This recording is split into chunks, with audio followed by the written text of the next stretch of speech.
Ahí está. Oremos al Señor. Padre amado, te damos tantas gracias, oh Dios, por este tiempo tan especial. Realmente es un tiempo que anhelamos participar porque, Señor, estamos estudiando en forma sistemática un libro de tu palabra, del Antiguo Testamento, y Padre, realmente tú, con estos mensajes escritos hace tantos miles de años, Señor, tú eres tan vivo, tan actual, Señor, que todo lo que tú nos revelas como para el pueblo de Israel es un ejemplo para nosotros. Extraemos de él principios, enseñanzas que son útiles para nuestras vidas y te damos gracias, Señor. Sin duda nos convencemos cada vez más que la Biblia no es un libro escrito por el hombre, sino que es un libro inspirado por Dios. Tú eres su autor, Señor, y el hombre un simple instrumento. Así que te damos gracias porque fortaleces nuestra fe con todas las enseñanzas que nos provees y nos ayudas también, Señor, a vivir conforme a tu buena voluntad. Ayúdanos a ser hijos obedientes, a ser siempre siervos encomendados, dependientes de ti, Señor, para que tú hagas de cada uno de nosotros realmente el propósito por el cual tú nos creaste, nos salvaste y aún, Señor, nos tienes en esta vida para servirte. Así que ayúdanos, oh Dios. Bendice a mis hermanas, bendícelas grandemente y, Señor, queremos que tú seas el gran maestro, así que Espíritu Santo, invocamos tu presencia y que tú nos reveles tu palabra, nos enseñes y nos apliques toda ella, Señor, para que podamos cada día crecer conforme al varón perfecto que es nuestro Señor Jesucristo. Gracias, Señor, una vez más por este tiempo. En el nombre de Cristo Jesús. Amén. Amén. Bien, vamos a Números capítulo 11. Números, el capítulo 11. ¿Ya? Podemos decir que este capítulo, cronológicamente hablando, vamos a ver eventos en el capítulo 11 y capítulo 12 después, que se suscitan a muy corto andar de la salida de Israel del monte Sinaí. Ellos caminaron, dice en Números 10, versículo 33, solamente por un espacio de 3 días.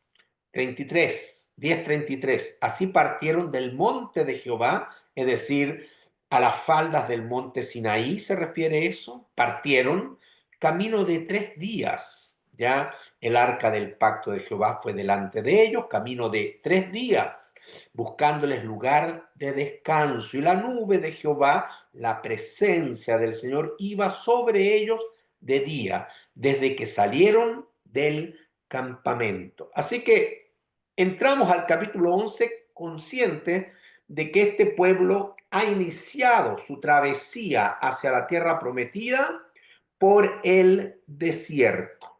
Y hermano, la primera enseñanza es que cuando uno realmente empieza un peregrinaje por el desierto, siempre va a tener la tendencia a, digamos, sentirse extraño, sentirse no a gusto, porque uno realmente no visualiza de buenas a primera todo el trabajo que el Señor hace en nuestras vidas. Y muchas veces cuando empezamos a hacer esa caminata en el desierto, quizás el no sentirse a gusto puede sacar algo no tan positivo de nuestro corazón, algo no tan bueno, sino que puede sacar más bien lo malo, ¿ok? Y yo creo que eso es lo que sucede en el capítulo 11, porque comienza diciendo, aconteció que el pueblo se quejó. Primera palabra, y es una palabra muy negativa. El pueblo ya se quejó. Apenas estaban caminando por 3 días en camino a Canaán por el desierto y ya el pueblo se queja. El pueblo murmura. el pueblo no tiene un contentamiento, sino que todo lo contrario. Y lo demuestra justamente con una queja hacia Dios, una queja. Es interesante en Números capítulo 11, porque al parecer, después de ese conflicto tremendo que fue aquella fiesta orgiástica del becerro de oro, el pueblo aprendió, al parecer, la lección, la disciplina de Dios, valoró la renovación del pacto y pareciera que en general ya se ha comportado medianamente bien. Son esos estadios en la vida cristiana donde más o menos uno anda derechito con Dios. Y pareciera que andaban todo como una taza de leche hasta este capítulo 11, donde se presenta otra conflicto, otra problemática al Señor. El pueblo se quejó, dice a oídos de Jehová. Ya, esa expresión se debe referir a que el Señor todo lo escucha, porque todo lo ve, porque todo lo sabe, porque normalmente cuando uno comete errores como quejarse, como murmurar, siempre no lo hace visiblemente, sino que normalmente esos pecadillos son a escondidas, ¿ya? Son tras bambalinas. Sin embargo, el oído de Dios lo escucha, porque dice, y lo oyó Jehová. Y al escuchar este quejido del pueblo, esta murmuración, ardió su ira. Dios se molesta enormemente con el pueblo y se encendió en ellos fuego de Jehová. Hemos visto que el fuego de Dios tiene dos, digamos, propósitos muy distintos. Hay fuego de bendición. Es el fuego del Señor el que encendió el primer sacrificio, el primer holocausto. No lo encendió el hombre, lo encendió Dios. Y Dios derrama sobre nuestras vidas un fuego ya de avivamiento, el fuego, las lenguas de fuego del Espíritu. Ya, eso es algo maravilloso porque denota que es bendición de Dios. Pero hay otro fuego de Dios que es un fuego de juicio. ¿Ya? Por eso es que dice que nuestro Dios es fuego consumidor. Está hablando de un Dios santo que obviamente frente al pecado emite un juicio. Y eso es lo que aquí vemos, que el pueblo murmura ya ante el Señor y el Señor escucha esta murmuración y se molesta, arde en ira y se encendió en ellos fuego de Jehová que realmente cae sobre el campamento y consumió uno de los extremos del campamento. Está comenzando ya una consumación por medio del fuego de quizás una gran parte del campamento, pero solamente comienza en un extremo y inmediatamente el pueblo, frente a esta necesidad urgente, entonces clama a Moisés. Es interesante que el pueblo se dirige a Moisés porque reconoce en Moisés el gran líder, el gran mediador, ¿ya? El gran mediador entre Dios e Israel. Moisés ya aquí en este versículo nos está dejando ver que es un tipo de Jesucristo. Jesucristo es el único mediador entre Dios y los hombres. Pero acá, transitoriamente, frente al pueblo de Israel, Moisés hace las veces de un mediador, hablando como tipo de que vendría más adelante el verdadero mediador que es Jesucristo hombre. El pueblo se dirige a Moisés, al mediador. Y Moisés oró a Jehová, fíjense cómo él hace su labor de intercesor como buen mediador, ya, y como es un hombre ya justo, como es un hombre que sirve al Señor con toda fidelidad, como dice Santiago, la oración del justo puede mucho. Y lo vemos en este versículo porque el fuego se extinguió. Es decir, Moisés ora al Señor y el fuego se extingue. Es algo inmediato. Qué tremendo la respuesta del Señor frente a un siervo como Moisés. Y hermano, ¿qué enseñanzas tenemos aquí? Primero, como hemos terminado el capítulo 10, cuán importante es la oración en el pueblo de Dios. Y todos los siervos, y usted yo sé que también es sierva del Señor porque tiene ministerio, porque usted sirve de alguna u otra manera en la iglesia, porque usted intenta, como yo, ser sal y luz, cumplir con la gran comisión y con lo que el Señor nos ha dado, porque de gracia recibiste y no para que la guardes para ti, sino para que la compartas de gracia. Entonces, todos estamos comprometidos por el hecho de que el Señor es nuestro gran Salvador, es nuestro gran Redentor. Y en ese contexto, todos tenemos que orar intensamente al Señor, no descuidar la oración.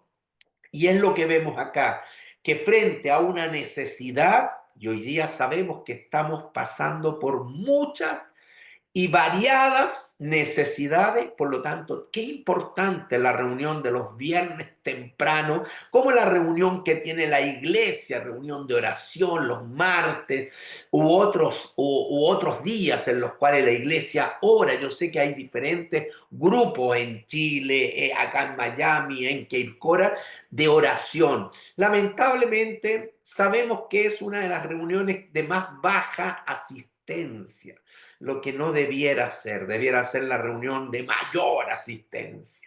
Pero a pesar de esa situación, lo importante es que haya un remanente fiel que busque al Señor y que crea que el Señor oye. Así como oye la murmuración, oye también a sus hijos en la alabanza, oye también Dios a sus hijos en las acciones de gracia. Pero ahí no se enciende su ira, ahí su corazón rebosa de gozo. Entonces, hermano, ¿quiere usted que su Dios se ofusque, que su Dios no esté grato con usted? ¿O quiere usted honrar al Señor y ver que el Señor sonríe y que está con gozo? Entonces, hermanos, tenemos que ser obedientes a las enseñanzas de la palabra. Y como se encendió fuego, pero que gracias a la intercesión de Moisés, se calmó, se extinguió. Bueno, se llamó a aquel lugar Tavera, que es incendio. ¿Por qué? Porque es importante dejar un recordatorio de lo que ha sucedido porque es algo serio. ¿Con qué propósito? Con que no vuelvas a tropezar con la misma piedra.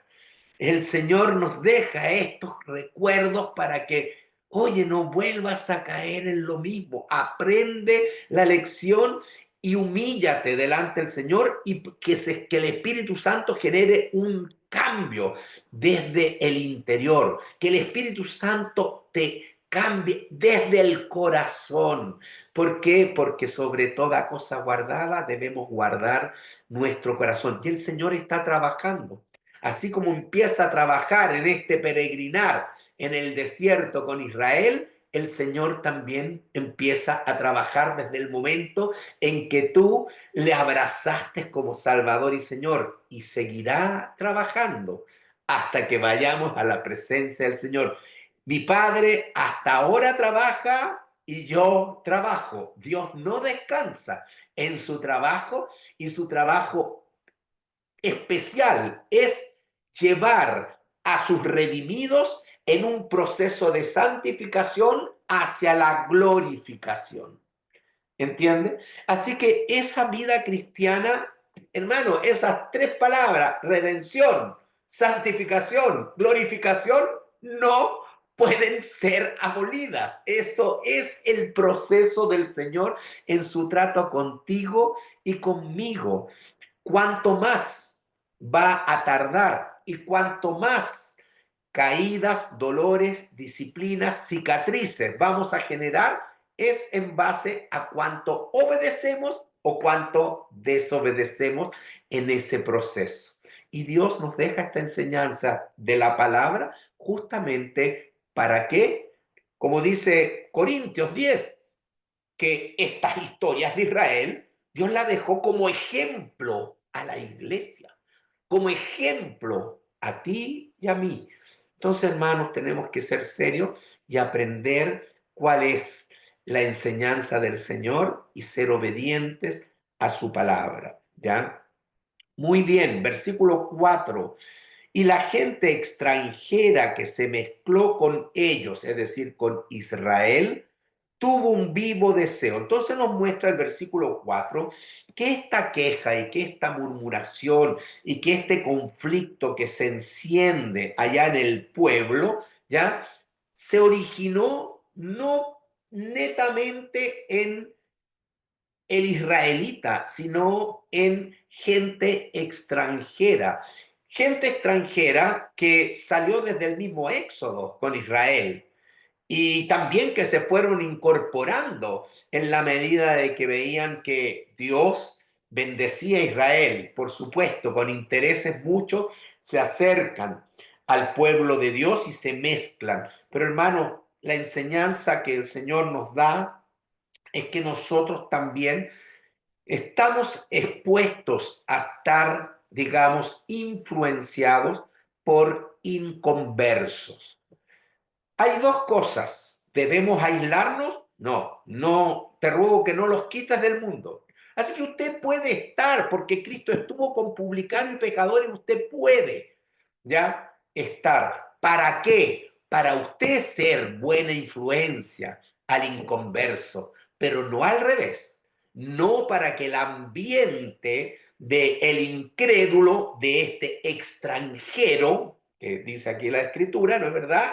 Representando al inconverso, te arrastre a ti a su modo de vida, el modo de vida del mundo, el modo de vida carnal, sino que más bien tú, siendo sal y luz, lo puedas tú conquistar hacia el modo de vida que el Señor tiene determinado para sus hijos. Amén. Entonces, una enseñanza del versículo 4, yo diría para todos los adolescentes y jovencitos, cuídense con las juntas. Hay buenas juntas y hay malas juntas. Evita las malas juntas, sobre todo cuando estás apenas empezando digamos, a formar tu identidad y tú te puedes fácilmente desviar, etapa de la adolescencia, etapa de la juventud. Es un versículo para enseñar a los hijos, para enseñar a los nietos. Cuidado, porque fueron estas personas mezcladas con su pueblo verdadero, que tuvo un tremendo anhelo, un vivo deseo, ¿ya? Y contagió a los hijos de Israel, que también volvieron a llorar y dijeron, ¿quién nos diera a comer carne? ¿Ya? Ellos tienen un deseo que está fuera de la voluntad de Dios. Dios es quien hemos visto, determinó hasta el orden de la marcha, determinó cómo marchar, determinó los sonidos de las trompetas, hasta todo. El Señor está en el centro con ellos y el Señor conoce las necesidades de su pueblo y ha provisto agua, ha provisto el alimento para ellos, pero ellos anhelan porque tienen un deseo de carne, que habla también de deseos carnales que siempre van a batallar contra el espíritu. Este pasaje muestra ese conflicto o esa guerra carne-espíritu, ¿ya? Aún hasta en este deseo de querer comer, no sé, una presita de pollo o un bistequito, una carnecita ahí asada, ellos querían eso. Sin embargo, el gran problema es que ellos tenían recuerdo, por supuesto, de las cosas que podían disfrutar en Egipto, en el mundo. Ahora, el mundo tiene atractivos, pero son atractivos que muchas veces no bendicen. No aportan, no convienen. Todo me es lícito, no todo me conviene. ¿Ya?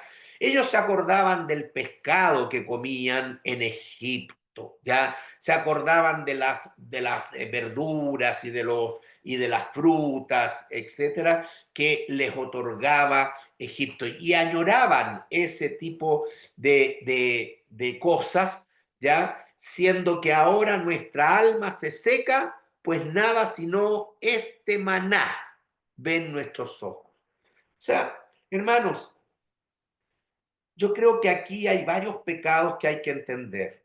Primero, Dios interviene cuando hay pecado de murmuración, cuando hay pecado de queja. Y cada uno debe examinarse. ¿Soy una persona que fácilmente abraza la queja, que fácilmente está disconforme, que incluso murmura, que como vemos aquí en esos extranjeros, incluso contamina, contagia, porque así como el ánimo se contagia, también el desánimo se contagia. Así como la bendición se puede contagiar y llegar a otro, también yo puedo llegar a ser un tropiezo y hasta una maldición y contagio a otro. ¿Se dan cuenta? La queja normalmente se caracteriza porque la desarrolla la persona que siempre está mirando la parte vacía del vaso, que no acostumbra a ver la parte llena del vaso. Y hermanos, entonces cuando veo la parte vacía, es algo que falta. Me quejo porque estoy viendo siempre lo que falta, pero nunca me detengo a ver todo lo que Dios me ha provisto, todo lo que Dios me ha bendecido, la parte llena del vaso. Y nosotros estamos llamados, hermanos, a siempre mirar las cosas que el Señor, con lo cual nos ha bendecido, la parte llena. Y cuando estamos viendo todo lo lleno, todo lo que el Señor me ha dado, como la redención, como la provisión, el techo, la casa, el vaso de agua, lo que sea, yo debo dar gracias. Entonces hay dos actitudes en la vida cristiana que siempre están en controversia, en conflicto: la queja, la murmuración, la disconformidad y la gratitud, la gratitud, el estar conforme cualquiera sea mi situación. He aprendido a vivir, dice Pablo, cualquiera sea mi situación, en abundancia o cuando también estoy en escasez, porque mi vida no depende de las circunstancias ni de los bienes, sino depende de la presencia del Señor que me acompaña, que me provee, que me protege, que me bendice. Amén. Entonces, eso es algo muy importante. Hermano, entonces pregúntese a sí mismo, ¿tiendo a ver más la parte vacía del vaso? Si hace eso, va a acostumbrarse a vivir más por vista y va a entonces desarrollar estas tendencias de queja, de murmuración, de disconformidad. Pero si usted empieza ya a vivir viendo la parte llena, eso que Dios ha llenado en su vida, usted va a brotar siempre en gratitud y humildemente va a decir: Señor, ya cualquiera sea mi situación, yo estoy contento porque soy tu hijo, tu hija. Lleve una vida de gratitud, una vida de fe al Señor y evite la queja y la murmuración, porque es algo que el Señor siempre, como dice el versículo 1, y tómelo en serio, ya ardió su ira. Pues siempre la respuesta de Dios va a ser una confrontación a esa actitud. Él no la aplaude, no la alaba, todo lo contrario. Ya él va a aplaudir y va a alabar la actitud de acción de gracia, la actitud de alabanza, la actitud de regocijo, porque esa persona yo creo que vive amargada también, muchas cicatrices y muchas amarguras que vamos acumulando en el corazón se expresan de esa manera: quejas, chismes, murmuración, contagiar, pero contagiar en el sentido de contaminar, o sea, contagiar para mal, contaminar. hermano, ¿eso se da en la iglesia, sí o no? Se da. Hermano, es algo que Dios aborrece y debemos nosotros alejarnos de estas actitudes. Esa es la primera gran enseñanza que yo veo en estos versículos de números, ¿ya? De números. Mm. Y también ellos se acuerdan siempre, ¿ya? En las cosas del mundo, se acuerdan de las cosas atractivas, pero no se acuerdan que el mundo los zarandeó bien zarandeados y que gracias, Señor, que me sacaste de la vida de pecado. ¿Ah? Ellos no se acuerdan de los capataces egipcios que les pegaban latigazos, no se acuerdan que tenían que ir a buscar los ladrillos para trabajar y trabajar para otro por un pedazo de pan, ¿ya? Hasta añejo, no sé, no se acuerdan de eso. Se acuerdan solamente de las cosas atractivas. Y el otro es no estar conforme con lo que el Señor provee para cada uno. ¿Qué proveía para ellos? El maná. Pero ellos lo encontraron algo ya aburrido, monótono este maná. Si no, este maná ven nuestros ojos y mi alma se seca, estoy aburrido. Así que el aburrimiento también y denota falta de paciencia. Por algo el Señor te va a tener con maná a lo mejor. Un mes, 2 meses, 3 meses. ¿Estará trabajando tu paciencia? Entonces, el Señor muchas veces nos pone en una situación de que a lo mejor no nos sentimos tan a gusto, pero el Señor a lo mejor es una herramienta que utiliza para trabajar en nuestro carácter. Nos faltaría paciencia, nos faltará humildad. El Señor sabe cómo ir desarrollando en cada uno de sus hijos el fruto del Espíritu. Me falta amor, Dios quiere que seas amor. Te falta paz, Dios quiere darte una vida de paz para que tú transmitas paz, ¿ya? Te falta lo que te falte, vea el fruto del Espíritu, amor, gozo, paz. Te falta gozo, anda siempre con la cara larga. Hermano, un creyente no puede andar con la cara larga. Si hay alguien que debiera reflejar en su rostro, como Moisés, la gloria del Señor, es el creyente. ¿Ya? Y una sonrisa denota mucho más afecto, amabilidad, bondad, estabilidad, gozo, que una cara agria, pues. Entonces, bueno, Proverbios dice, ¿ya? Que un rostro alegre lo hermosea, dice, hermosea. Así que aquí hay puras féminas que siempre andan buscando verse mejor. ¿Quiere verse mejor? Empiece a sonreír, empiece a mostrar ese gozo, esa gracia, y va a ser más linda de lo que es. ¿Ya? Lo dice Proverbio, yo no lo voy a buscar, pero lo dice. ¿Ya? Muy bien, así que hermanos, aprendamos estas lecciones para no caer en este pecado en el cual cayó el pueblo de Israel. Al final, todo es ingratitud. Y la ingratitud, ¿sabe cuál es el siguiente peldaño a la ingratitud? El menosprecio.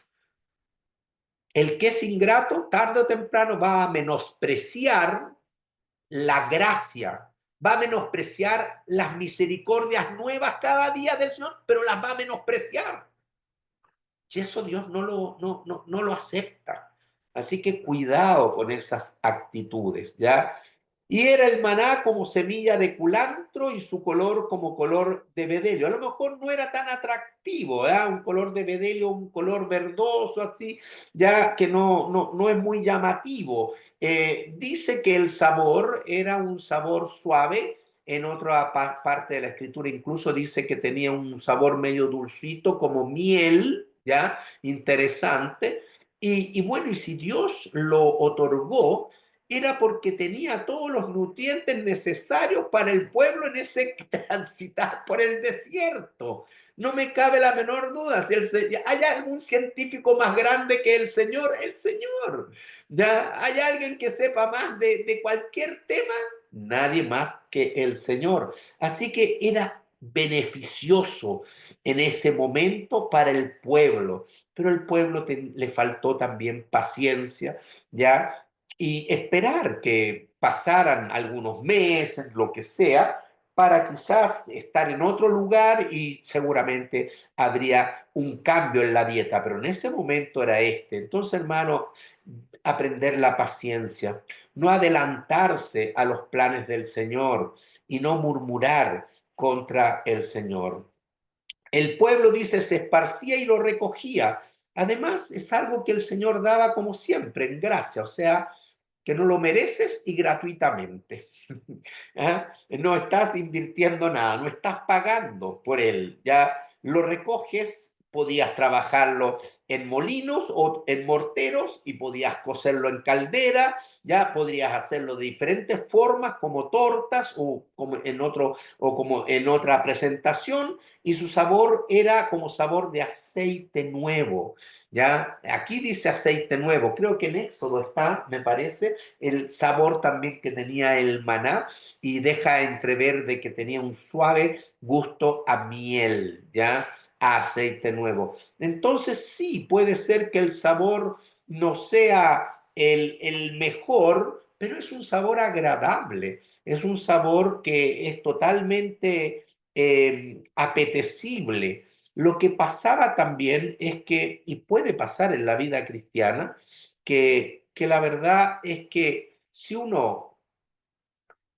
ya en su vida, en lugar de llevar una vida basada en la relación con el Señor, y pasa en la iglesia cristiana, el cristiano, más que privilegiar la relación con Dios, puede pasar por un estadio en el cual se conforma con un sistema más bien religioso, ritualista, que se vuelve algo monótono y cuando cae en esa monotonía, entonces le puede pasar lo mismo que ellos, ¿ya? Le puede pasar lo mismo que no encontrarle sabor a la vida cristiana, porque la vida cristiana el sabor lo da el Señor, la presencia y tu comunión con Él, más que la imposición que pueda indicar el pastor de asistir o ven aquí o ven acá o haz esto, haz lo otro. Hermano, lo central es que todo lo que haga hay que hacerlo para la gloria de Dios.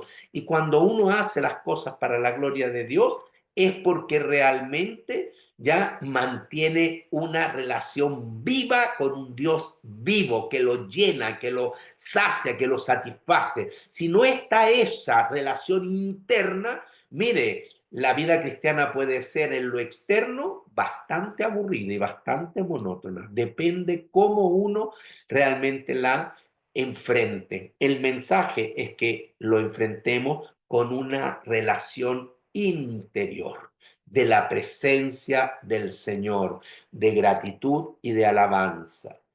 Dice que cuando descendía el rocío sobre el campamento de noche, así que más o menos con el rocío así en la madrugada, y de tal manera que cuando amanecía, entonces, ¿qué es lo que había en el campo, alrededor del campamento? El maná descendía sobre él, y ellos tenían que recogerlo.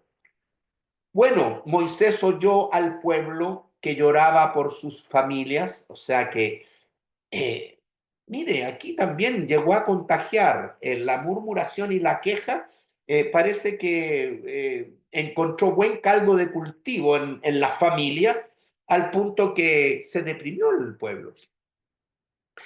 Hermano, esto pasa en las iglesias. Cuando hay en una iglesia mucha murmuración, mucha queja, se desarrollan conflictos, se va generando desánimo, la iglesia misma parece más una tumba ya eh, eh, y sepulcro que una vida de gozo, de danza, de que vuestra tristeza se convierte en gozo, ¿ya? Aquí yo veo que el pueblo si lloraba es porque ya tenía un grado de depresión, ¿se da cuenta? Entonces ya estamos con una afectación en las emociones más profunda. Cada uno lloraba a la puerta de su tienda por su familia. y la ira de Jehová se encendió en gran manera, también le pareció mal a Moisés. No solamente esta actitud de ingratitud, de desprecio de Dios, ya Dios realmente no la acepta, sino que francamente es pecado, de tal manera que un hijo de Dios como Moisés, que está, a diferencia del pueblo, en plena comunión con el Señor, también se va a afectar porque también le va a parecer mal una actitud errada del pueblo. Cuando tú estás en una relación con Dios, tú vas a tener un discernimiento espiritual mucho más agudo y te va a molestar a lo mejor la actitud, te puede molestar el decir, la forma de expresarse, porque tú sabes que ese lenguaje no es el lenguaje que sonó como música al oído de Dios. Y a ti también eso te afecta, porque tú vas conociendo en la intimidad cada vez más al Señor y tú puedes llegar a conocer a Dios tanto en cómo piensa, en cómo siente, qué le gusta, qué no le gusta. Y cuando tú sabes que hay algo que se está desarrollando que no le gusta al Señor, a ti también, como a Moisés, te tiene que parecer mal. ¿Por qué? Porque tú conoces al Señor. Ese es el grado de conocimiento que tenía Moisés de Dios en el versículo 10. También le pareció mal a Moisés esa actitud del pueblo. Y dijo Moisés a Jehová, ¿ya? Bueno, como le pareció mal a Moisés, Moisés, miren, era manso, todo lo que quieran, pero aquí se presenta como un hombre bien normal y como tú y yo, un hombre caído, con una naturaleza caída, ¿ya? Eh, yo creo que ha sido uno de los más grandes líderes, Moisés, y uno de los grandes personajes de la Escritura. Sin embargo, no entró a la tierra de Canaán porque lo traicionó el carácter en un acto de enojo. Y aquí le pareció mal algo y parece que Moisés también se va a enojar. Entonces dijo Moisés a Jehová, y no actúa bien. ¿Por qué has hecho mal a tu siervo? Empieza a altercar con Dios. Si ninguna criatura puede altercar con Dios. ¿Por qué has hecho mal a tu siervo Jehová? ¿Y por qué no he hallado gracia en tus ojos que has puesto la carga de todo este pueblo sobre mí? Miren, yo entiendo a Moisés. Moisés es un ser humano y realmente la carga que llevaba Moisés era grande. Hermano, el liderazgo siempre va a llevar una carga grande y muchas veces hay aquí está el consejo que no la puede llevar solo. Ese es el problema, Moisés, que hasta aquí llevaba toda esa carga solito. Pues eso no es sano y Dios lo sabe. Y Moisés en un momento, en un exabrupto, lo suelta este sentir, ¿ya? Que está molesto con Jehová, ¿ya? Y pide el por qué has hecho mal a tu siervo, ¿ya? Y por qué has puesto tú, Jehová, y un poquito, un sentir medio culpógeno hacia Dios, la carga de todo este pueblo sobre mí. ¿Acaso yo los engendré? Es decir, concebí yo a todo este pueblo, los engendré yo para que me digas, llévalo en tu seno como lleva la que cría al que mama, a la tierra de la cual juraste a sus padres. Entonces Moisés está realmente altercando con Dios porque Moisés sí, está cansado y está aburrido de tanta murmuración, de tanta queja, de un pueblo tan duro, tan difícil. Yo me pongo en los zapatos de todo líder, de todo pastor que tiene a su cargo una grey, una congregación. Y la congregación no es fácil. Así que fácilmente uno puede hacer desanimar también, como acá, al líder, a Moisés. Fíjense, ¿ya? Eh, ¿De dónde conseguiré yo carne para dar a todo este pueblo? Este pueblo se está quejando y viene a mí, ¿ya? ¿Y cómo puedo yo darle solución? O sea, Moisés lo único que sabe es que él ya no puede, ya con la carga solo de todo este pueblo. ¿Por qué lloran a mí diciendo, danos carne que comamos? Me tienen desesperado. No puedo realmente ya resolver. Me siento en una situación más allá de mi fuerza. No puedo yo solo, y hay que subrayar solo, no puedo yo solo soportar a todo este pueblo que me es pesado en demasía, me sobrepasan, ¿ya? Y si así lo haces tú conmigo, si esta situación continúa, Señor, yo prefiero que me quites la vida. Así de simple. Miren el grado al cual llega Moisés. Prefiero que me des muerte. Si he hallado gracia en tus ojos, yo prefiero que me saques de la escena, ¿ya? Y que yo no vea mi mal, ¿ya? Protégeme nomás de no sentir mucho. Pero sácame, ráeme. Entonces Jehová dijo a Moisés, fíjense que Dios no lo... Es Moisés el que altercó con Dios, pero Dios no le dio cabida, porque si le hubiese dado cabida a Dios, de repente podría haberle tirado una llamita y le pega una quemadita por último. No lo juzga, no lo juzga ni lo condena, sino que Dios lo entiende.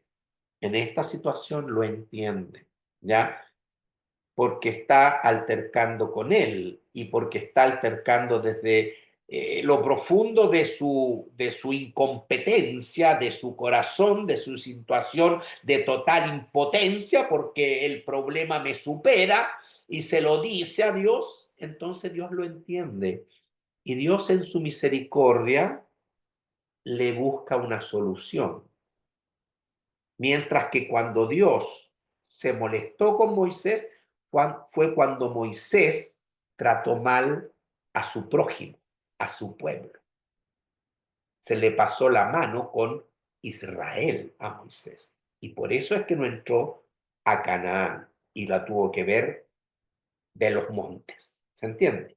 Fíjense cuál es la respuesta de Dios. Entonces Jehová dijo a Moisés, mira Moisés, reúneme 70 varones de los ancianos de Israel, que tú sabes que son ancianos del pueblo y sus principales, y tráelos a la puerta del tabernáculo de reunión y que esperen allí contigo.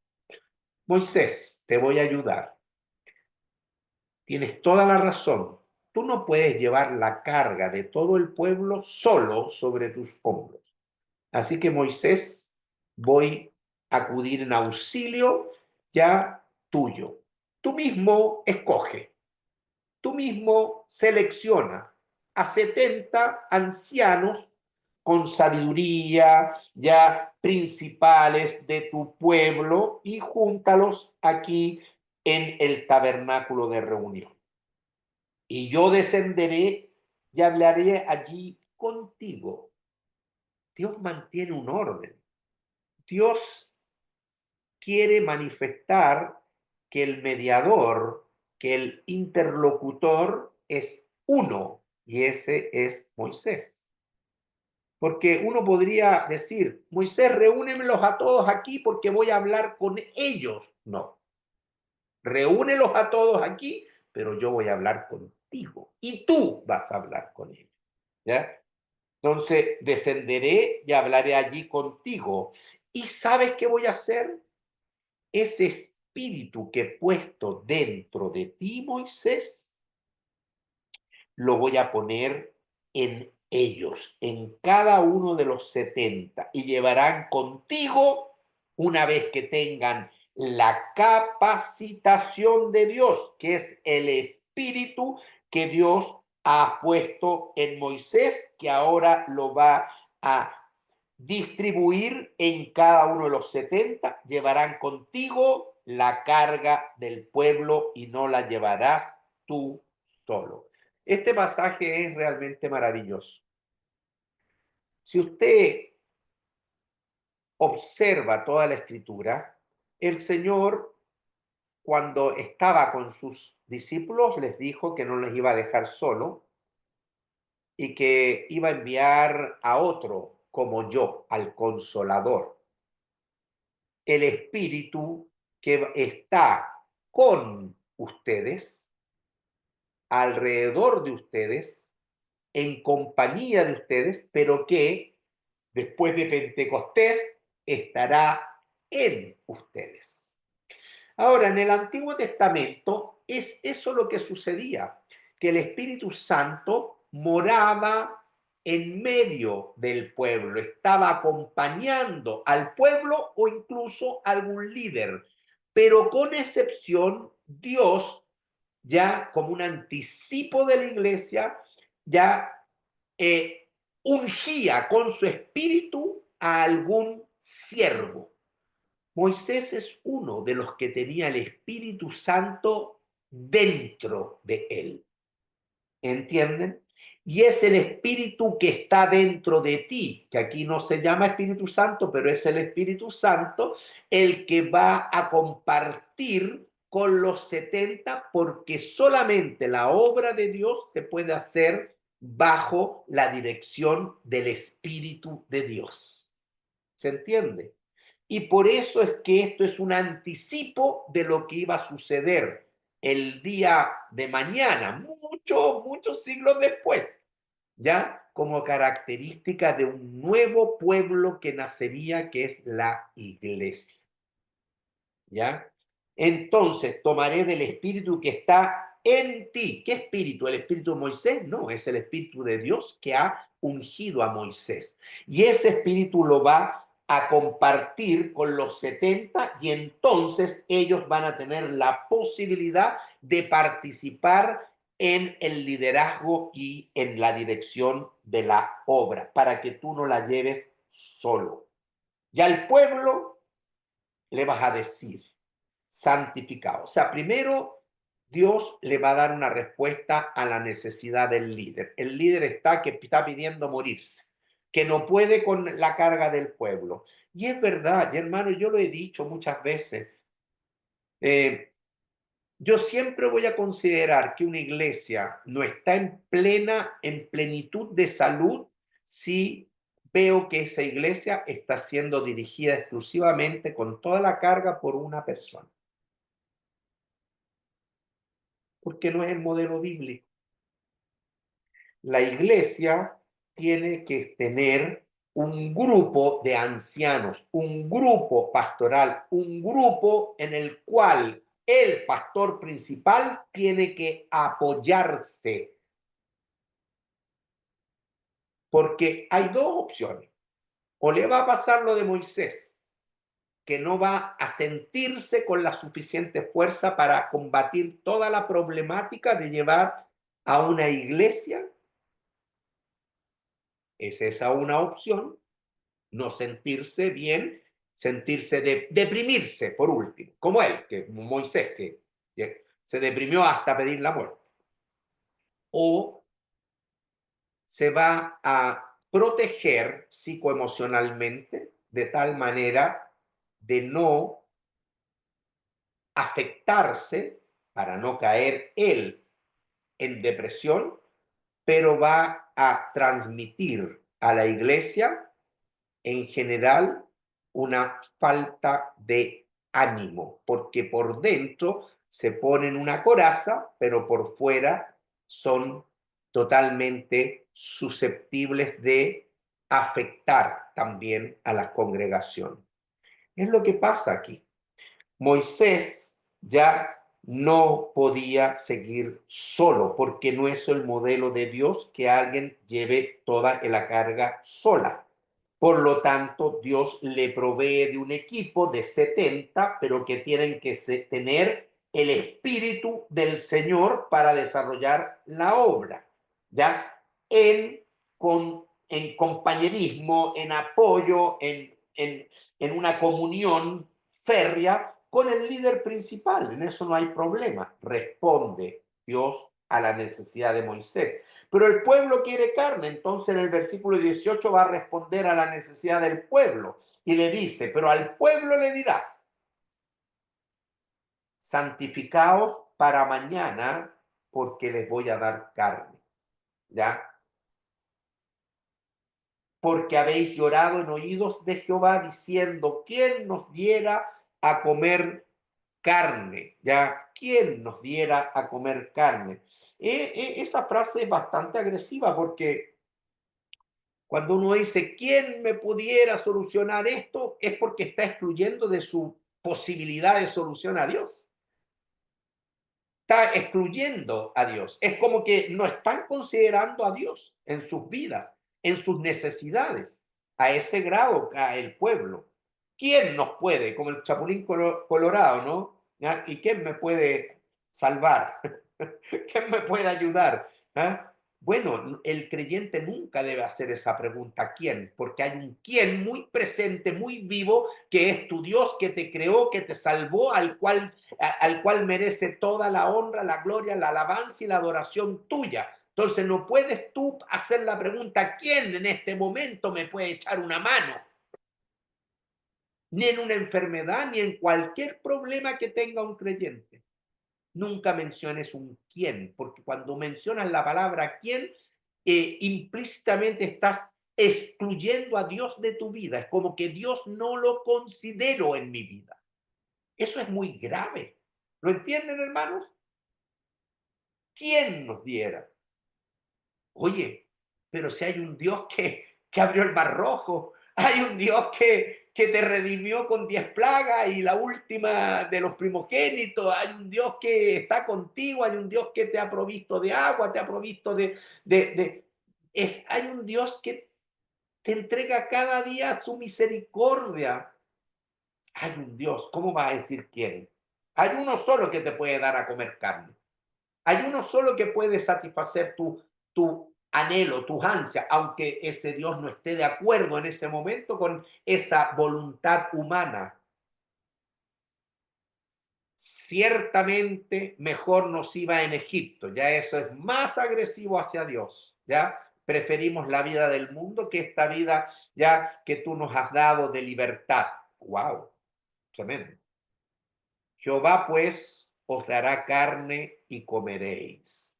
Pero Dios hace caso omiso a todas estas barbaridades del corazón caído del hombre y va a concederles, les va a conceder esa cena tan anhelada, pero como viene de la mano de Dios, es cosa santa. Por lo tanto, el pueblo una sola cosa tiene que hacer, tiene que purificarse, tiene que santificarse, tiene que reconocer de que es Dios, ese que están gritando, ¿quién es ese mismo justo el que les va a dar? Por lo tanto, Él es un Dios santo que te va a dar comida santa y tú tienes que santificarte para el día de mañana y poder recibir. Porque si no lo haces, podría esa comida fulminarte, liquidarte. Así es nuestro Dios, porque es 3 veces santo. No comeréis esta carne por un día, ni 2 días, ni 5, ni 10, ni 20, sino te voy a dar esta cena por un mes entero hasta que te salga por las narices. Ya una exageración, hasta que realmente quizás pase lo mismo que te está pasando con el maná, que te aburra la monotonía, porque claro, en este momento yo anhelo un, no sé, un ribeye, están anhelando un ribeye ahí estos muchachos. Pero si te dan ribeye todos los días por un mes, lo más probable es que el día 30 de ese mes ya te va a tener hasta aquí el ribeye. Aburrido también. Porque así es el hombre. ¿Ya? Así que eso es lo que yo veo ahí, ¿ya? Interesante. Y llegues a aborrecer y la aborrezcáis el asado que te voy a hacer, por cuanto menospreciasteis a Jehová. Al final, hermano, esa palabra es la más fuerte. ¿Ya? Porque esto en lugar de ser gratitud, alabanza al Señor, es un menosprecio. Menospreciar es una palabra en hebreo muy fuerte porque significa pisotear la bondad. Es pisotear todo lo que Dios me ha dado en bondad, en amor, en gracia, yo lo pisoteo. Eso es más o menos lo que hizo Esaú, que vendió la primogenitura por un plato de lentejas. es menospreciar, es pisotear la bendición de Dios en nuestra vida. ¿Se entiende? Eso dice ahí, ¿ya? Entonces, por cuanto menospreciasteis a Jehová, y es un menosprecio ni siquiera de lo que Dios da, sino es un menosprecio en última instancia del mismo Dios, que es el dador de todo. Menospreciasteis a Jehová, que está en medio de vosotros, que nos ha honrado con el deseo de corazón de venir a morar en medio de su pueblo, de un pueblo pecador, siendo Él el Dios 3 veces santo. Y nosotros nos damos el lujo de menospreciar. Hermano, no hay que menospreciar nunca la gracia de Dios, la misericordia de Dios, que es nueva cada mañana, ¿ya? Y llorasteis delante de Él, ¿ya? Te quejaste y lloraste diciendo, ¿para qué salimos acá de Egipto? Te arrepentiste de tu salvación, te arrepientes de tu redención, quisieras volver a la esclavitud de Egipto. Entonces dijo Moisés, ya nuevamente Moisés sigue medio caído, ya. 600.000 de a pie es el pueblo. ¿Se acuerdan que 600 y tantos mil hombres de guerra son el censo? ¿Ya? Sumado los mujeres y los niños, son un pueblo como de 2 millones, en medio del cual yo estoy. Y tú dices, les daré carne y comerán un mes entero. Entonces Moisés se parece mucho a los discípulos de Jesús cuando vieron esa multitud de 5.000, ¿se acuerdan? ¿Ya? Y tú quieres que nosotros les demos de comer, Señor. Moisés está en la misma situación. Oye, son 600.000 hombres, ya más las mujeres y niños, es una multitud de 2 millones y tú quieres que yo les dé carne. Imposible. Los discípulos tuvieron el mismo pensamiento allá en el Nuevo Testamento, Juan capítulo 6, ¿no es verdad? Etcétera. Eh, ¿Cómo voy a hacerlo, Señor? Y interesante, porque Moisés primero ve las circunstancias. Frente a las circunstancias se ahoga, igual que los discípulos, ¿ya? Porque, hermano, hay que sacar la vista de las circunstancias y poner la vista en el Dios Todopoderoso. Hay que poner la vista solo en el Señor, siempre. Después, hay que dejar que Dios resuelva el problema en el modo de Dios. Pero Moisés ya tenía más o menos maquinado cómo se podría solucionar el problema. Entonces Moisés tenía en la mente, esta problemática se debe solucionar así. Hay que degollar a unos cuantos animales, yo no sé si alcanzan, yo no creo que alcancen, pero hay que degollarlo porque yo tengo una perspectiva para obtener carne para darle a ellos. Y sucede que el Señor con un viento tiró codornices. O sea, los pensamientos de Dios, hermanos, son totalmente distintos a nuestros pensamientos. ¿Se dan cuenta? Él tenía una forma de darle una solución. Yo digo, primero se encuentra incompetente. Esto es imposible, señor. 600.000, no imposible. Y ahí tú quieres que yo les dé. Entonces, más encima, yo tengo una forma de resolver esto. Se degollarán para ellos ovejas y bueyes que les basten. Y Dios nunca había pensado en degollar a nadie. ¿Cuántas veces nosotros estamos en la misma situación, en una problemática y nosotros pensamos que Dios tendría que solucionar el problema por último por este camino? Y el camino de Dios no tiene nada que ver con nuestro camino. Y nos sorprende. ¿No le ha pasado eso? Es así, es así. ¿Ya? O se juntarán para ellos todos los peces del mar para que tengan abasto. Entonces Jehová respondió a Moisés, ¿acaso se ha cortado la mano de Jehová? Qué frase, ¿no? Qué pregunta. Jehová le responde a Moisés, Moisés, primero estás mal en ser presa de las circunstancias y sacando la vista de tu Dios. Tú me conoces. Tú has visto los milagros que yo he hecho, Moisés. ¿Y cómo es posible que todavía sigues fijándote en las circunstancias y dejándote ahogar por esas circunstancias, siendo de que tú conoces al Dios Todopoderoso. Déjate de sacar la vista de mi persona. Primero, en lo que Dios le dice a Moisés. Entonces Jehová respondió a Moisés. Y segundo, lo que yo les decía, Moisés, ¿por qué tienes ideas preconcebidas cómo yo voy a resolver las cosas? Si tú eres una criatura, ¿qué vienes tú a pensar cómo yo voy a resolverlo? Tus pensamientos, Moisés, son mucho más pequeños que mis pensamientos. Mis pensamientos son más altos. Así que estás haciendo el ridículo, Moisés. Bueno, igual como lo hago yo, igual como lo hace usted cuando de repente nos aprieta el zapato con alguna circunstancia mala en la vida, hermano. Aprendamos. Estas son las lecciones que vamos sacando al leer la Escritura. ¿Se dan cuenta? ¿Acaso se ha acortado la mano de Jehová? ¿Acaso Dios puede cambiar? Oye, tú cambias a cada rato.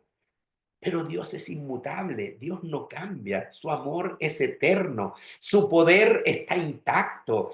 ¿Acaso Dios va a provocar un cambio? ¿Acaso antes te daba con una mano extendida y ahora Él te va a restringir toda la buena dádiva? No. ¿Acaso se ha cortado la mano de Jehová? En ninguna manera.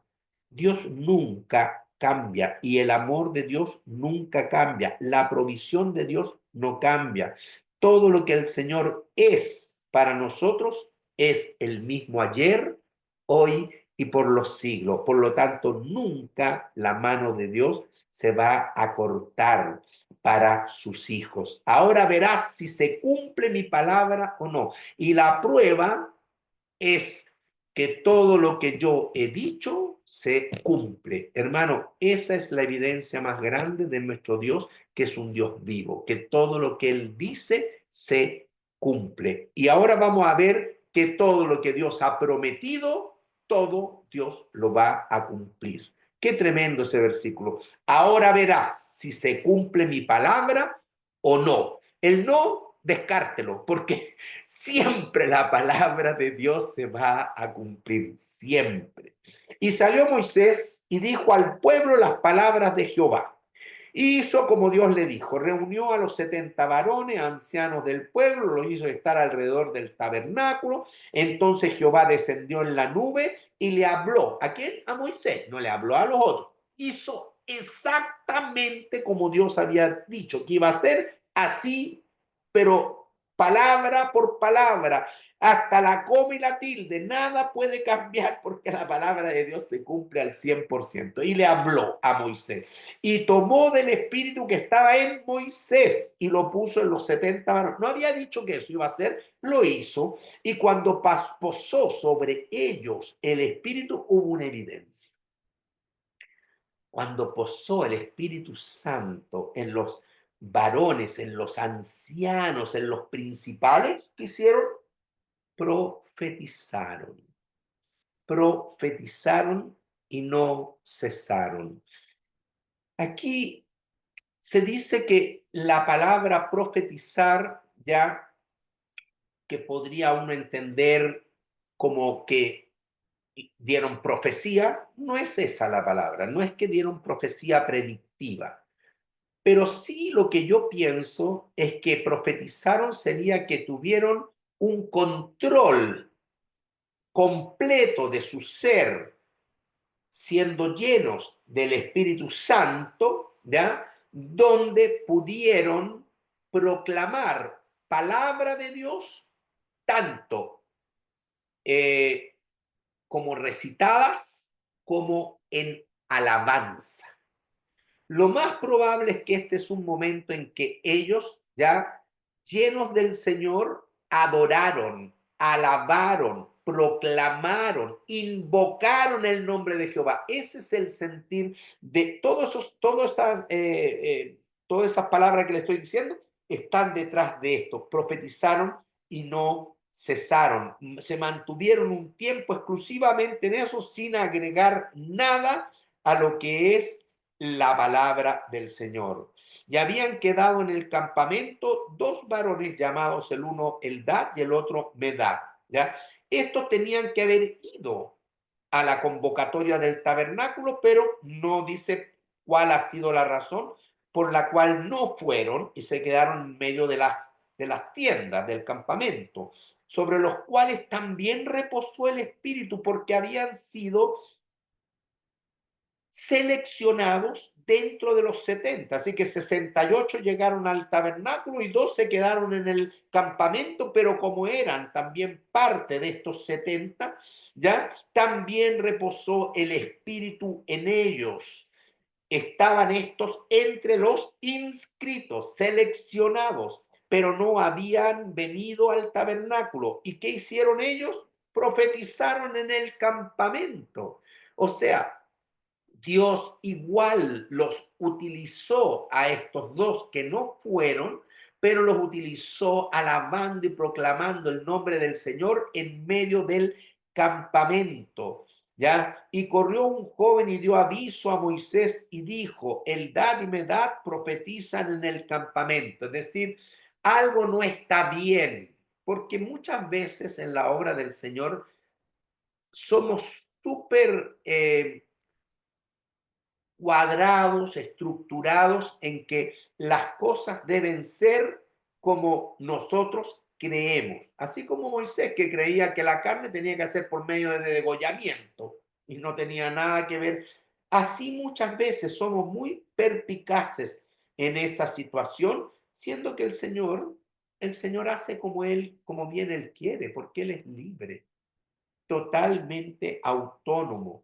Y hay un joven que da aviso a Moisés diciendo que hay dos que están profetizando en el campamento. Quedó sorprendido de esa evidencia de plenitud del espíritu, del Dad y Medad. Entonces estaba ahí Josué, y Josué respondió como ayudante de Moisés, uno de sus jóvenes. Siempre Josué es el Timoteo de Pablo, Josué es más o menos el Timoteo de Moisés. Y dijo, Señor mío Moisés, impídelos. Es interesante porque cuando las cosas no se hacen como se supone, y muchas veces suponemos que tienen que ser de cierta manera y de cierta forma, ¿ya? Entonces nos ponemos así como en luz amarilla roja, ¿ya? Y empezamos a entonces levantar la voz tratando de frenar una situación que a nuestro parecer no está correcta. Moisés, impídelos. Y Moisés le respondió, ¿tienes tú celos por mí? ¿Ah? Josué, tú estás preocupado porque estas personas que están llenas del Señor, ya proclamando la palabra en alabanza en medio del pueblo, ¿tú crees que eso me va a restar autoridad? Ojalá todo el pueblo de Jehová fuese profeta. Aquí hay una enseñanza tremenda, hermano. Una persona como Moisés, un líder ya maduro, nunca debe ver competitividad, competencia en otro líder. Nunca. Siempre tiene que ver que es complementario en la obra del Señor. Cuando una persona tiene mucha inseguridad en su vida por enfermedad o trancas del pasado, puede tener esta situación, ¿ya? De que la inseguridad te lleva a no delegar, la inseguridad te lleva a no abrirte a otras opciones. La inseguridad siempre te está haciendo ver mal o pensar mal, cuando la Biblia dice que hay que pensar en todo lo bueno, lo honesto, lo de buen nombre, ¿ya? Y entonces son personas que están a la defensiva. Psicoemocionalmente, hay mucha gente que está a la defensiva, ¿ya? Y esto también se da en el liderazgo. ¿Ya? Sin embargo, aquí Moisés nos enseña que el Señor es el dueño de la obra y que Él es simplemente un portavoz, un mediador. Cuando uno tiene claro que el Señor es el dueño de la obra, tiene un alivio, un descanso, pero cuando quiere Él tomar mucho control en la obra, normalmente es una persona que tiene esta perticacia, ¿ya? Mire, pregúntele a Pablo. Cuando la iglesia decía, oye, hay unos que siguen a Apolo, hay otros que prefieren a Pablo, hay otros que les gusta aquí, que les gusta acá, esto, lo otro. ¿Se preocupó Pablo de esa situación? Que sigan adelante Apolo y los Juanes y los Pedro y que sigan adelante todos. Y ojalá todos profetizaran, dice aquí, todo el pueblo, ojalá alabara a Dios, ojalá todo el pueblo fueran predicadores, evangélicos, ojalá todos. ¿Se dan cuenta, hermano? Eso es lo que responde Moisés, porque Pablo les dijo, oye, si mira, si Apolo siembra y a mí me toca regar, los dos debiéramos estar contentos porque el dueño de la obra es el que da el crecimiento y ese es el Señor. Punto, punto. No hay más. Así que Moisés vio una actitud errada en Josué que le dijo, oye, ciérrales la boca a este Eldad y Medad allá que están profetizando, ciérrale la boca a Moisés, ¿ya? ¿Tienes tus celos por mí? Le dijo Moisés a Josué. Ojalá todo el pueblo de Jehová fuese profeta. Ojalá todos fueran superiores a mí mismo. Como dice Pablo, que nadie tenga un concepto más alto de sí del que debe tener. Esa es una característica y Moisés, que es humilde y manso, aquí lo demuestra. Ojalá todo el pueblo de Jehová fuese profeta y que Jehová pusiera su espíritu sobre toda la iglesia, sobre todos ellos. Gloria a Dios. Y Moisés volvió al campamento, él y los ancianos de Israel. Se solucionó el problema para Moisés. Moisés feliz y contento. Moisés ahora enmendando todas las metidas de pata que yo veo de Moisés en este capítulo. Son varias. Pero termina con esa expresión que yo realmente es para sacar el sombrero. Maravilloso, ojalá. Yo no tengo problema si hay otro que al lado ya pone una iglesia. ¿Acaso no se han peleado, pastores, porque se han puesto muy cerca una iglesia de otra? Sí, créanme que sí. Ay, Señor.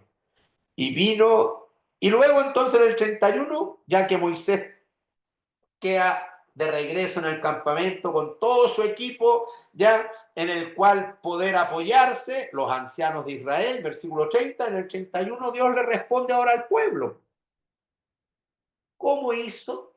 El que había dicho y había que cumplir la palabra. Acuérdense que esa es la evidencia de que Dios está como Dios soberano al control, que si mi palabra se cumpliera, entonces ahora va a cumplir la palabra al pueblo. ¿Qué pedía el pueblo? Carne. Bueno, entonces él hace venir un viento de Jehová. No es un viento de las estaciones del año, ni un tornado raro, una cosa del clima, no, es un viento de Jehová.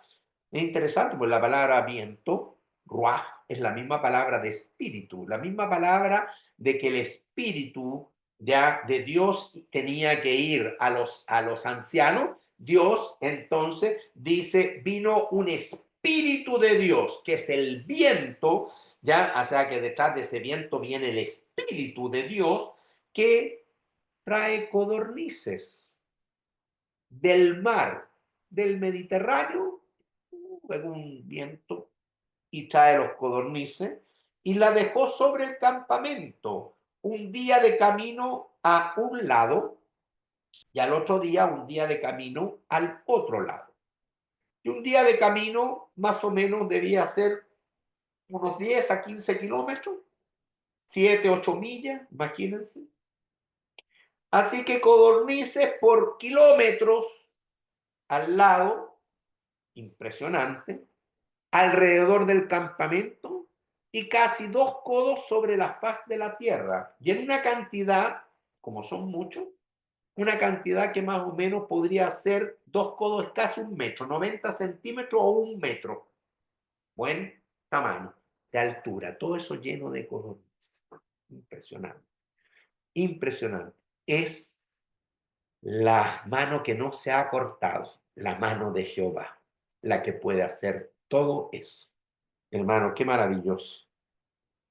Entonces el pueblo estuvo levantado todo aquel día y toda la noche y todo el día siguiente, o sea que tuvieron que madrugar y batallar ahí. ¿Para qué? Para recoger codornices. El que menos recogió, 10 montones, o sea, mucho más de lo que necesita para la alimentación de su familia. Y las tendieron para sí a lo largo alrededor del campamento. Sin embargo, si bien es cierto, Dios responde a esta demanda fuera de la voluntad de Dios. Acuérdese que esto comienza en el versículo 1. El pueblo se quejó. ¿Y de qué se quejó? Se quejó ya justamente quien nos diera a comer carne. De eso se quejaba. Querían carne. Dios les dio el banquete.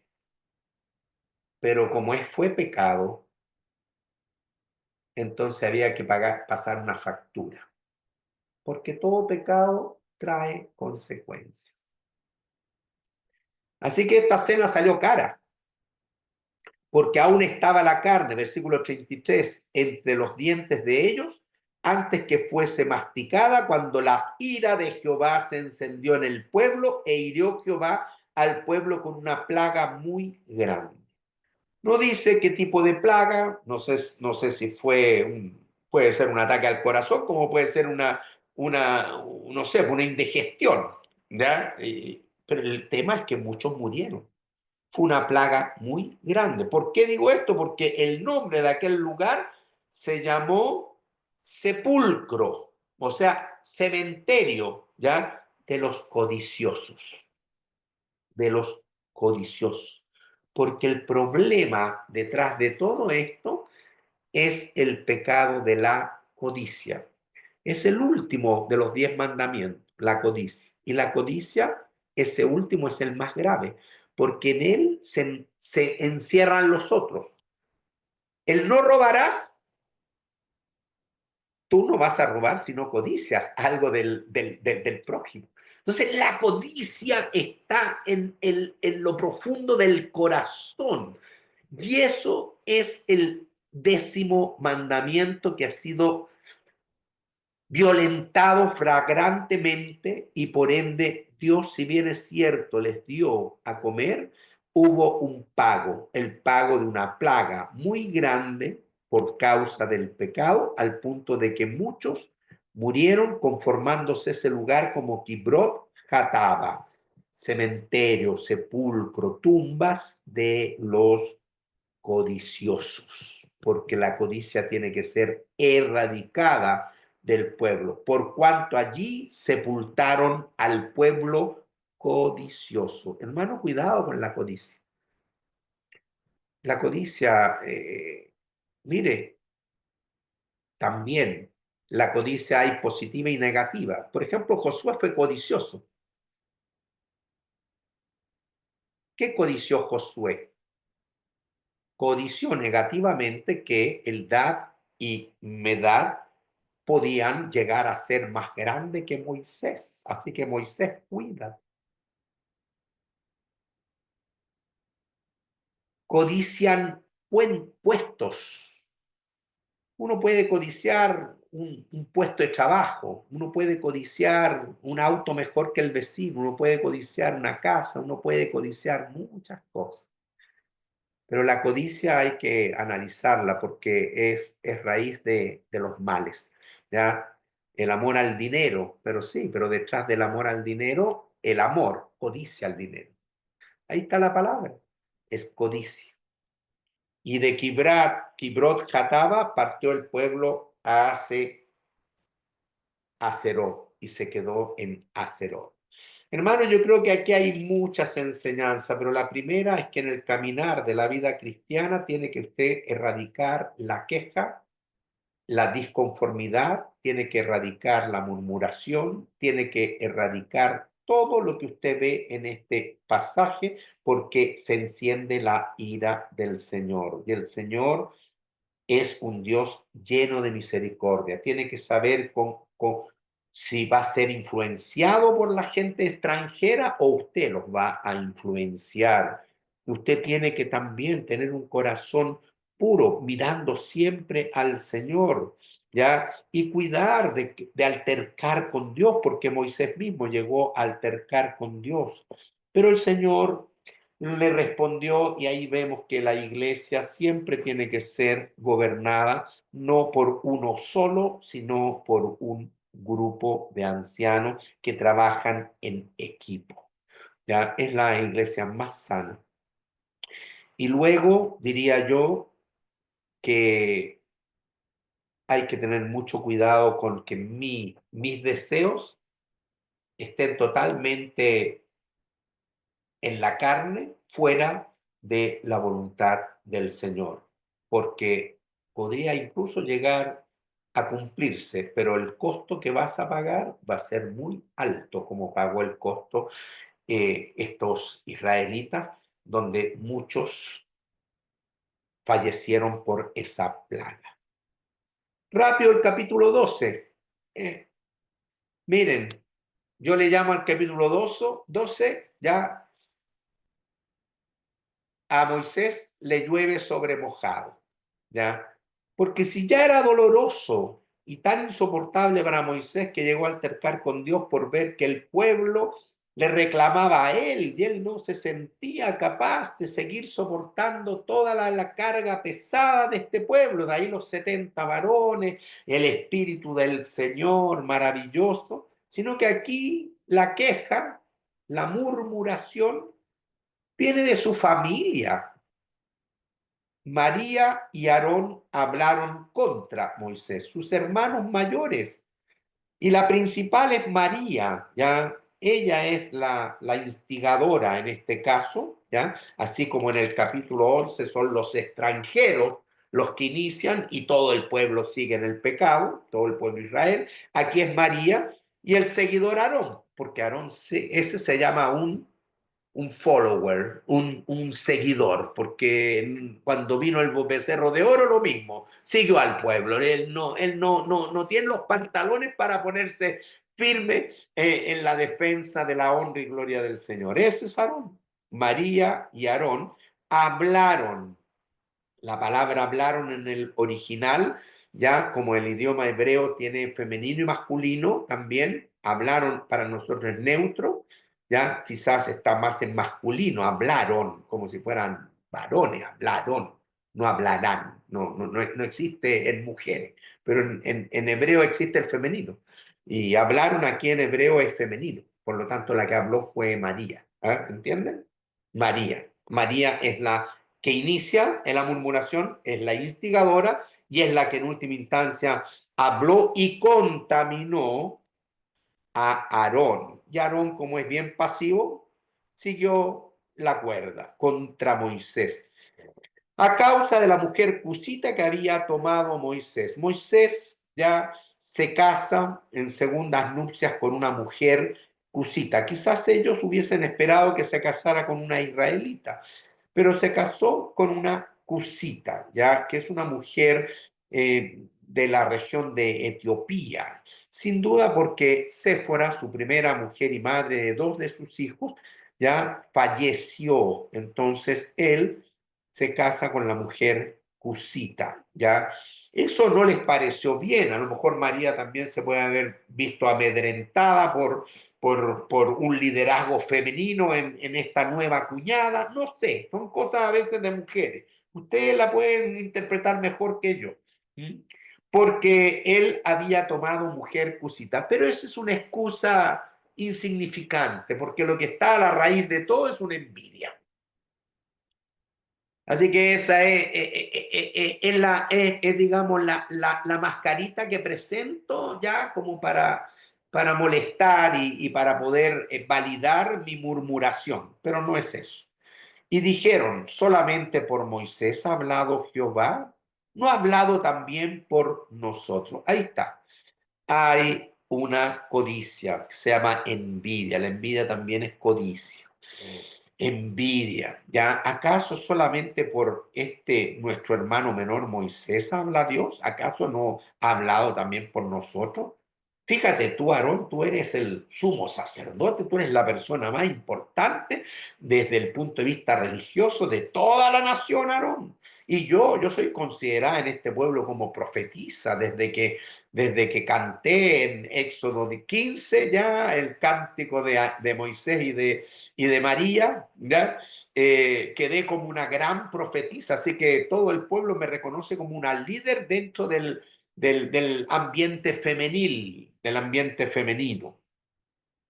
Así que yo creo que no me has ganado el respeto y los carteles como para que podamos decir que Dios también puede hablar por nosotros y si puede hablar por nosotros, de repente nosotros también podríamos dirigir al pueblo y no solamente Moisés. ¿Se dan cuenta lo que hay detrás?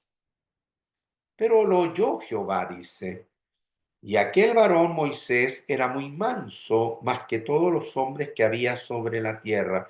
Me encanta este versículo porque habla de Moisés, que seguramente Moisés, así como lo oyó Jehová, seguramente Moisés también escuchó esta murmuración de sus hermanos mayores. Sin embargo, él no profirió ninguna defensa a su favor. Él se mantuvo en silencio. En esto es una figura también de Cristo que el Señor Jesucristo frente a todos sus acusadores mantuvo en silencio.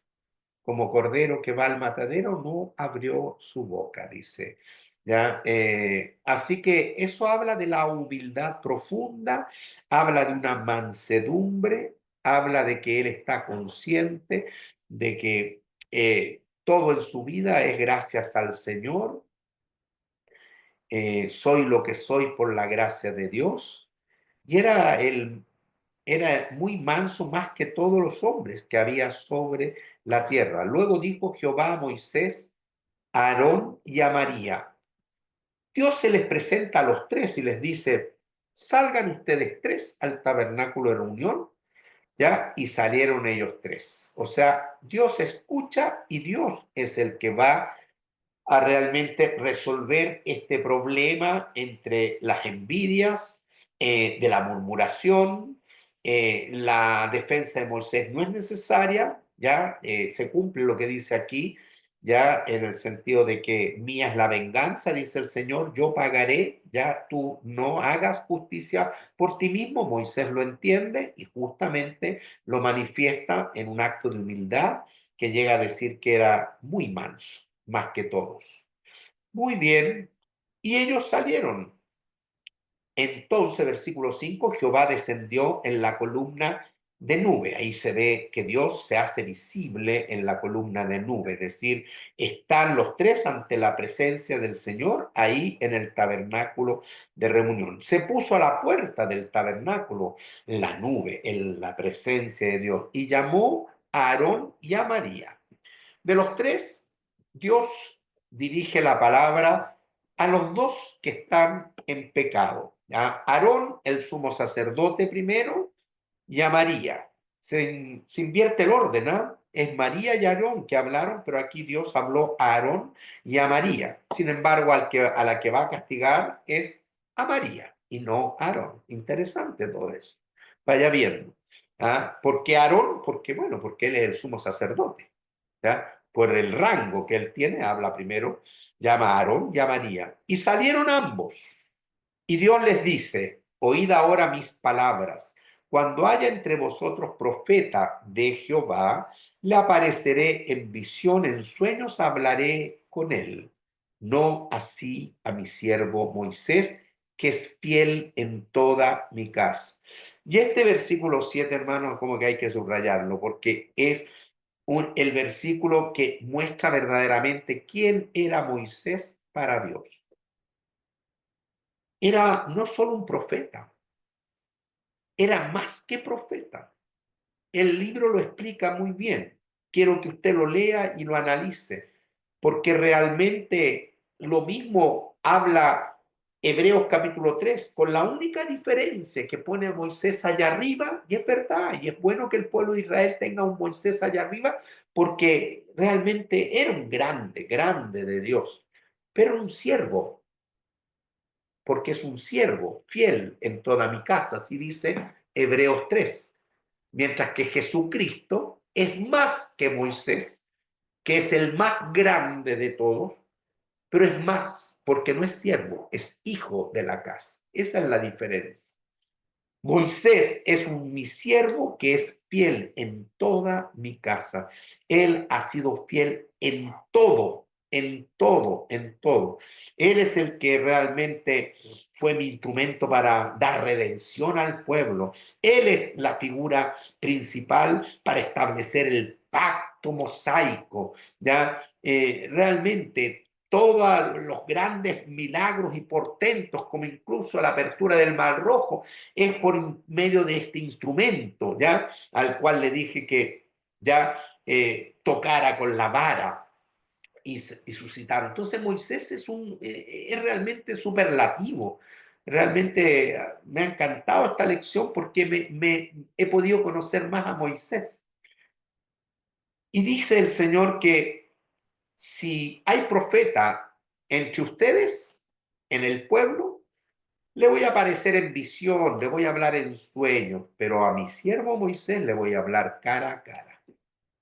Cara a cara hablaré con él, y claramente, y no por figuras, y verá la apariencia de Jehová. Es decir, marca una diferencia el Señor con Moisés que está por sobre cualquier profeta, porque a cualquier profeta le voy a hablar por visión o en sueño, pero a Moisés le voy a hablar cara a cara. ¿Ya? No le voy a hablar por figuras, ¿ya? Por apariencias, sino que él verá la apariencia de Jehová, es decir, él verá de alguna manera la gloria de Dios, y de hecho él llegó a ver las espaldas de Dios. Y él estuvo hay muchos versículos en el libro que usted tiene que estudiarlo, porque él estuvo en mucha vecindad con Dios, muchos procesos gloriosos ahí en la presencia del Señor, como nunca nadie, nadie. ¿Por qué pues no tuvisteis temor de hablar contra mi siervo Moisés? ¿Por qué murmuraron contra él? ¿Por qué? Es realmente por qué Satanás entró en sus corazones con esta envidia, ya con esta competitividad, etcétera. Entonces la ira de Jehová se encendió contra ellos y se fue. Y se fue significa que, hermano, eso es lo más grave. Observar que la presencia de Dios se va de mi vida. La nube se apartó del tabernáculo y cuando Dios, mostrando su ira, se va, Él deja una evidencia de su juicio. ¿Cuál es? María estaba leprosa, como la nieve. Y miró Aarón a María, y aquí que estaba leprosa. Aarón, como sumo sacerdote, estaba acostumbrado a ver y diagnosticar a los leprosos, y él sabía, según Levítico 13 y 14, todo el ritualismo para la purificación del leproso. Pero aquí ve a su hermana leprosa y realmente como que no sabe qué hacer.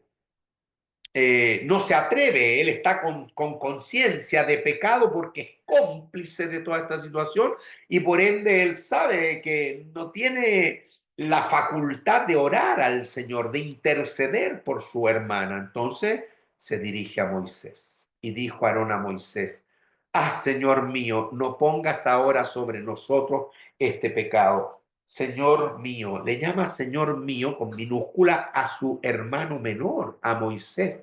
Lo reconoce como el Señor lo ha reconocido, ya como siervo fiel en toda mi casa, lo reconoce. ¿Se dan cuenta? ¿Ya? Y convencido por el espíritu de que ha pecado, le dice que no siga dejando este pecado sobre nuestros hombres, sobre nuestro corazón, porque locamente hemos actuado. Entonces él confiesa el pecado, él se incluye, María y yo, los dos hemos pecado, hemos actuado locamente y hemos pecado y estamos arrepentidos de esta situación. Ya, Moisés, por favor, intercede tú por María. No quede ella como el que nace muerto, que no quede leprosa, ¿ya? Que sea sanada, por favor, Moisés. Entonces Moisés clamó a Jehová diciendo, fíjense la oración de Moisés.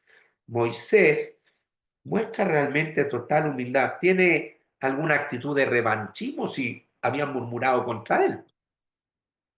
Fíjense lo que significa esto. ¿Cómo reacciona usted cuando hablan mal contra usted? ¿Usted fácilmente ora si esa persona viene a usted? Esa es la actitud. Moisés no tiene ningún resentimiento y hace su función de intercesor, de mediador, orando a Jehová y dice, te ruego, oh Dios, con cuál amor, sumisión y dependencia de Dios, te ruego, oh Dios, que la sanes ahora. Interesante, porque si no estuviera el te ruego, pareciera que la oración de Moisés es muy autoritaria. Sánala ahora, sería como una orden, pero no tiene nada de orden, porque el te ruego nos indica que él tiene una actitud de humillación ante el Señor, ya una actitud de total dependencia y de pobreza espiritual. Él es un manso, es un pobre en espíritu. Es una persona que se considera en bancarrota espiritual, que todo lo que es por la gracia de Dios. Y por eso él se dirige a ese Dios con un te ruego, Señor, ten misericordia. Señor, escúchame, si es tu voluntad, por favor. Hay una actitud de mucha humildad, pero la petición es directa y concreta. Te ruego, Dios, que la sanes a María y que sea ahora, que sea ya, Señor. Respondió Jehová a Moisés, si su padre hubiera escupido en su rostro, ¿no se avergonzaría por 7 días?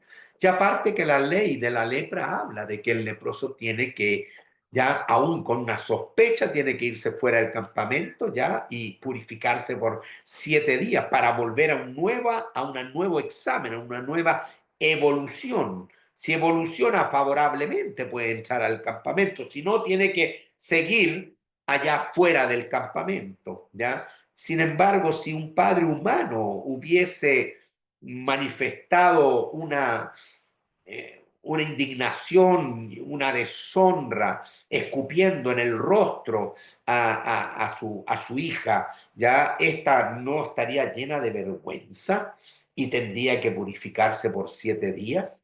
Así que María, con mayor razón, ya realmente ha sido afrentada por el Padre de los cielos, por el Señor Jehová. Sea echada María fuera del campamento por 7 días. Ella, a pesar de que es una profetisa y es una líder dentro del ámbito femenino en el pueblo, ella va a cumplir el ritual y se va a ir 7 días fuera del campamento y después de purificada volverá a la congregación. Así María fue echada del campamento 7 días. ¿Qué pasó en ese tiempo mientras el pecado, la murmuración, la envidia dentro del pueblo se resuelve? ¿Qué pasa con el pueblo? El pueblo no pasó adelante. El pueblo se paraliza. Y hermano, esto también es una verdad. Cuando en una iglesia hay situación de pecado de esta envergadura, normalmente la iglesia en la obra del Señor es frenada, es frenada. Mientras María estuvo resolviendo el conflicto del pecado, la purificación del pecado, el pueblo no pasó adelante. Es decir, el pueblo dejó de avanzar. La iglesia deja de avanzar cuando hay pecado dentro de la iglesia. Y hemos visto, pasaba que si uno tomaba la ofrenda, el sacrificio de paz indignamente, es decir, impuro, oye, era cortado del pueblo, ¿se acuerdan? Y de ahí Pablo se toma con la cena del Señor, que cualquiera tiene que participar de la cena, pero tiene que estar en pureza, porque si la toma indignamente, es una causa por la cual en las iglesias hay muchos enfermos y por la cual también muchos tempranamente llama a hijos suyos sacándolos de la iglesia, es decir, los llama por vía de la muerte para que no sigan contaminando la iglesia, porque a Dios le interesa su pueblo. Mi hermano, es serio esto.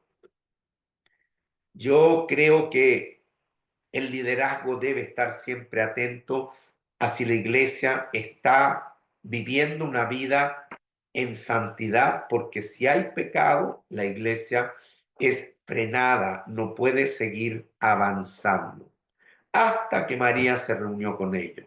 Y después el pueblo partió de Acerot y acamparon en el desierto de Parán. Bueno, yo creo que estos dos capítulos, el 11 y el 12, están llenos de enseñanzas para nosotros y llenos de aplicaciones a nuestra vida. Así que quiera el Señor que el Espíritu de Dios realmente hable. No mencioné nada del libro, pero mencioné que hay muchos versículos y mencioné que está excelente el comentario también de estos capítulos. Así que mastíquelo, digiéralo e internalícelo en la dependencia del Espíritu del Señor. Amén. Dejamos 5 minutitos más abiertos si alguien quiere hacer algún comentario y vamos cerrando, porque son las 8:45 de acá. Ya es hora de cerrar la reunión. ¿Hay alguien que quiera dar algún comentario, algo que le haya llamado la atención? ¿Qué enseñanzas le deja el Señor hoy día en estos dos capítulos? Bueno, nuevamente, una vez más, el Señor habla de que para poder estar en su presencia, de poder recibir sus bendiciones, debemos estar en santidad. Amén. Porque esos 70 lo que le pidió fue santidad. Tuvieron que santificarse delante del Señor para poder trabajar y poder ayudar a Moisés en la obra, en lo que tenía que hacer. Así que nuevamente una confirmación, tenemos que trabajar en busca cada día más de la santidad. Amén. Amén, hermana. Muy bien. Sí, claro que sí.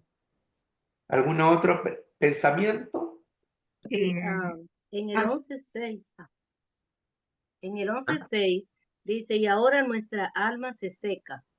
Y pensaba yo, cuando ellos se sintieron así, es que nosotros como hijos de Dios, la misma palabra nos redarguye y lo que estamos haciendo nos redarguye también frente al Espíritu Santo. Porque sí, muchas veces cuando estamos haciendo algo, el mismo espíritu nos llama la atención, no, o sea, no sé si a ustedes le ha pasado, pero a mí me pasa, que muchas claro. veces eh, he querido hablar algo y como ahí me freno. Pero esta persona aquí, el pueblo decía, y ahora nuestra alma se seca, porque era mucho, mucho. Fueron uno detrás de otro las rebeldías que ellos presentaron frente a Moisés y frente al Señor. Sí, Muchas enseñanzas tienen esos dos capítulos. Sí, yo leí el libro tremendo. también y definitivamente son muchas enseñanzas para aplicarlo en nuestras vidas también. Amén, amén. Así es, hermanita Cristina. Muy bien. No sé si Betty o Susi quieren decir algo y luego voy a pedir que dos de ustedes nos despidan en oración y cerramos la clase. am, la contraposición de la gratitud versus la queja, el desánimo, la murmuración. Eh, Mm, o sea, la verdad que es como tú dices, está lleno de enseñanza estos dos capítulos, lleno de aprendizaje, pero por nombrar una de las cosas, no es una más importante que la otra. así es. Eh, muchas. Que Dios, con respecto a la oración, que Dios escuche la murmuración tanto como la oración. Eh, esas cosas que deben ser de mucha atención a nosotros. Amén. Así Y es. también permitir la murmuración, porque a veces no murmuramos, Mm, pero prestamos oído. Mm, Y eso es participar también de la murmuración. así es. Mm. Sí, sí. Hay varias veces, así como aparece que el Señor ardió en ira, fíjate la reacción, o sea, no sigue el juego de prestar su oído para que siga la murmuración, sino que responde con ira. También el mismo Moisés, cuando ve que Dios se está molesto, él también estaba de acuerdo con la molestia de Dios y también se molestó Moisés, ¿te das cuenta? Entonces, cuando viene una cosa que no es del espíritu, que uno discierne que hay mala intención, la lengua está siendo mal usada, yo creo que hay que diplomáticamente y con mucha gracia dar enseñanza para no seguir el juego en la iglesia, sobre todo porque acuérdense que el ánimo se contagia, el desánimo igual. ¿Ya? La murmuración, si yo le doy oído, me hago cómplice a un contagio, a una contaminación, y eso no es bueno para la sanidad del cuerpo de Cristo. Así que muy buena la apreciación, Susi. Bien, nuestra hermana Betty, no sé si está o no está, pero está por lo menos muteada ahí, ¿ya? Pero yo creo que ha estado en la clase. Sí, Ahí está. sí, pensaba, bueno, en mi país dicen, nos ahogamos en un vaso de agua. Entonces, la parte donde Moisés se desespera buscando alternativas, ¿qué voy a hacer para darle de comer? Mataré tantas cosas que haré. Entonces, por mi propia experiencia, a veces cuando tenemos una situación como que nos desesperamos y empezamos a buscar alternativas en vez de ir directamente al Señor y decir, Señor, ¿qué hago? Empezamos a buscar de aquí, empezamos a buscar de allá, y cuando no vemos solución, nos ahogamos en un vaso de agua, literalmente. No sabemos qué cosa hacer. Sin embargo, llegado un momento, miramos, pero espérate, es que mi mente es limitada. Yo no puedo ver lo que Dios ve. Yo veo hasta lo que tengo enfrente, pero Dios lo ve todo, porque Él es todopoderoso, Él es soberano. Y eso pues me llegó, me tocó, porque son situaciones pues que he tenido que vivir y he tenido que decir, mira, Señor, perdóname, tú lo ves todo, tú tienes la alternativa, yo no sé cómo lo vas a hacer, pero tú lo harás a tu. Amén, sí. Dejar vuestras cargas en los hombros del Señor, sí. Gracias, hermana Betty. Sí, linda también su comentario que nos da otra enseñanza que también compartimos ahí en estos dos capítulos. Prepárense, capítulo 13 y 14. Mi meta es ir avanzando de a 2 capítulos. Cuesta porque hay mucha enseñanza, pero hay que tratar de ir avanzando de a 2 capítulos ya por clase. Así que el 13 y el 14, prepárenlo para el próximo jueves, ¿ya? Ahí estaremos compartiendo. Nos despedimos con una oración. Voy a pedir que 2 hermanas que sientan, den gracias al Señor por este momento.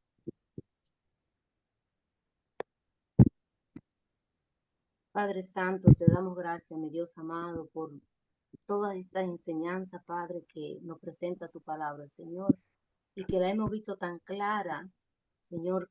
Padre Santo, te pedimos perdón, mi Dios, que no seamos Perdóname. nosotros piedra de tropiezo tampoco en nuestras iglesias Amén. donde nos congregamos, Padre, y que seas tú, Padre Santo, guiándonos, tu Santo Espíritu, cada vez que nosotros abramos la boca, Señor, para crítica, para codiciar, para envidiar, Señor, para todo tipo de estos pecados, Padre, que se han quitado, erradicado también de las iglesias, Padre, Amén. porque muchas veces, Señor, sin darnos cuenta, Padre, prestamos el oído, mi Dios, para ese tipo de cosas, Padre. Pero a ti te pedimos, Señor, que tú intervengas, limpiando y sanando y purificando tu iglesia, Señor.